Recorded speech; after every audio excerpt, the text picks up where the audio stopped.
damn it, I don't know what I'm doing because I already did like a half an hour discussion, and now I come back and none of it recorded.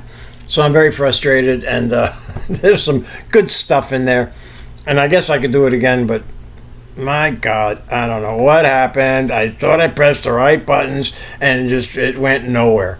So yeah, I was supposed to be starting with like how the phase after the old tribe, the old Carista tribe, which was before all of us, that which was kind of an amorphous, nebulous thing to begin. Anyway, always was, but and then we sort of sunk our feet in the concrete, and that started with me because when I met Judd, he was alone in 1969.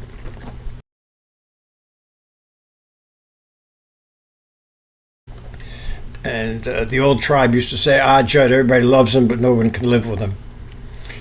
And I disproved that.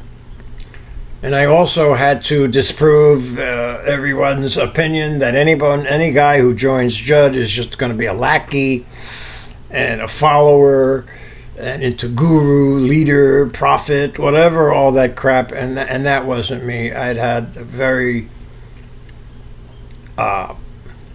worldly, well-rounded life, even up to when I was 22. I hung out with gamblers, 50, 60-year-old gamblers when I was 14 and 15. I'd been in a music group, professional, for 2 years when I was 16 and 17. I had a recording contract at the time I was 18, and had my own new car and making my own money, and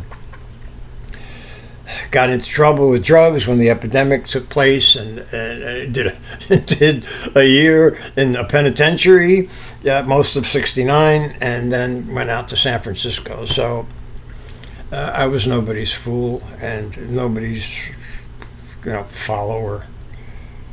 So anyway, I had to overcome the stigma of that. Everybody saying, "Oh, this Judd's got a follower," I'm not into the fearless leader type, and never wanted to be one, and certainly was going to follow one. But a partner, that I was willing to be. And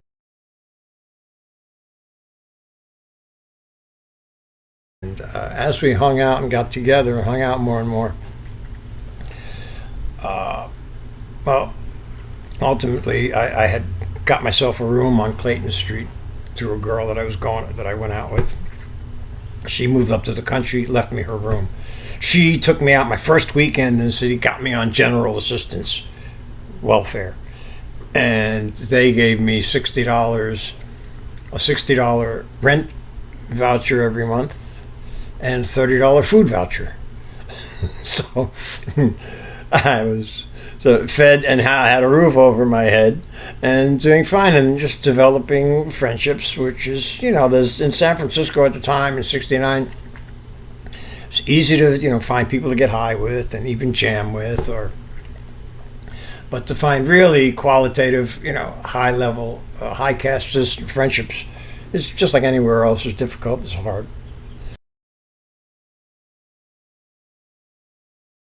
And so when I met Judd and we started hanging out, we had a few incidents that I've written about. I don't want to be redundant with stuff that I've already written, especially now that I'm having to redo this, that I just spoke for half an hour from really tasty tidbits. But all right, I want you to have it because, number one, I think it's appropriate, it's apropos. And secondly, because I was omitted for strange reasons that we may or may not go into, from my first year and change, my first 15 months before Eve came on the scene, has been deleted and disavowed unfairly, and for something that's supposed to be so high idealistic and so to the core of things, is completely dishonest, and everyone in it lives that lie daily. And I'm surprised, but I can see that they were laying the groundwork for a foundation. They were let's put it this way, they were casting the clay feet on the statue of their structure. So, and naturally it fell apart. And not only did when it fell apart, did they get rid of Judd, but they got rid of each other. And Judd always used to have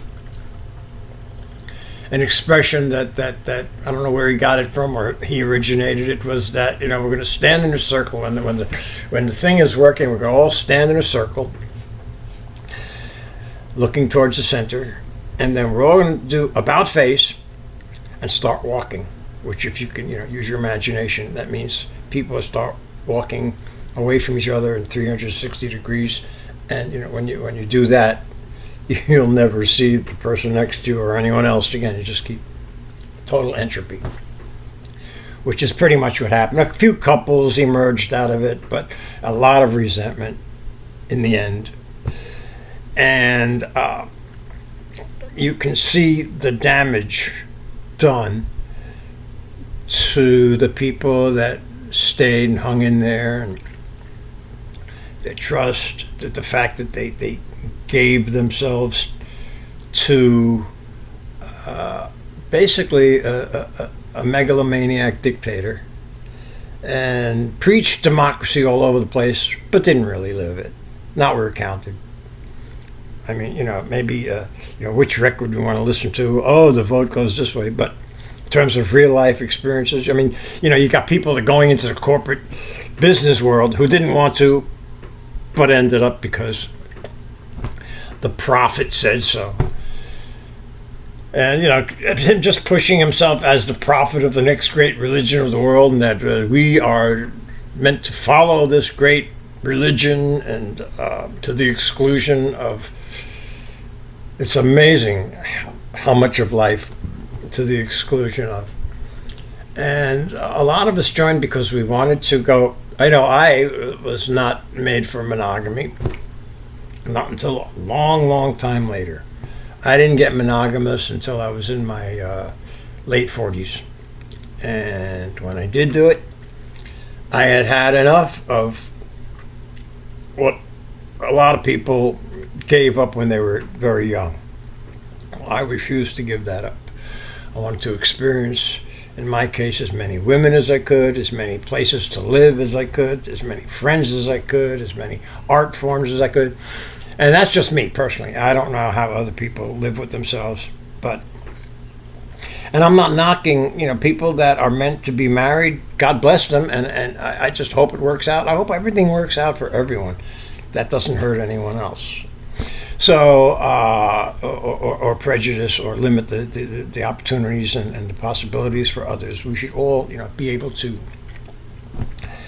share the earth somewhat equally. And that's going to be stage one of this particular whammy scammy.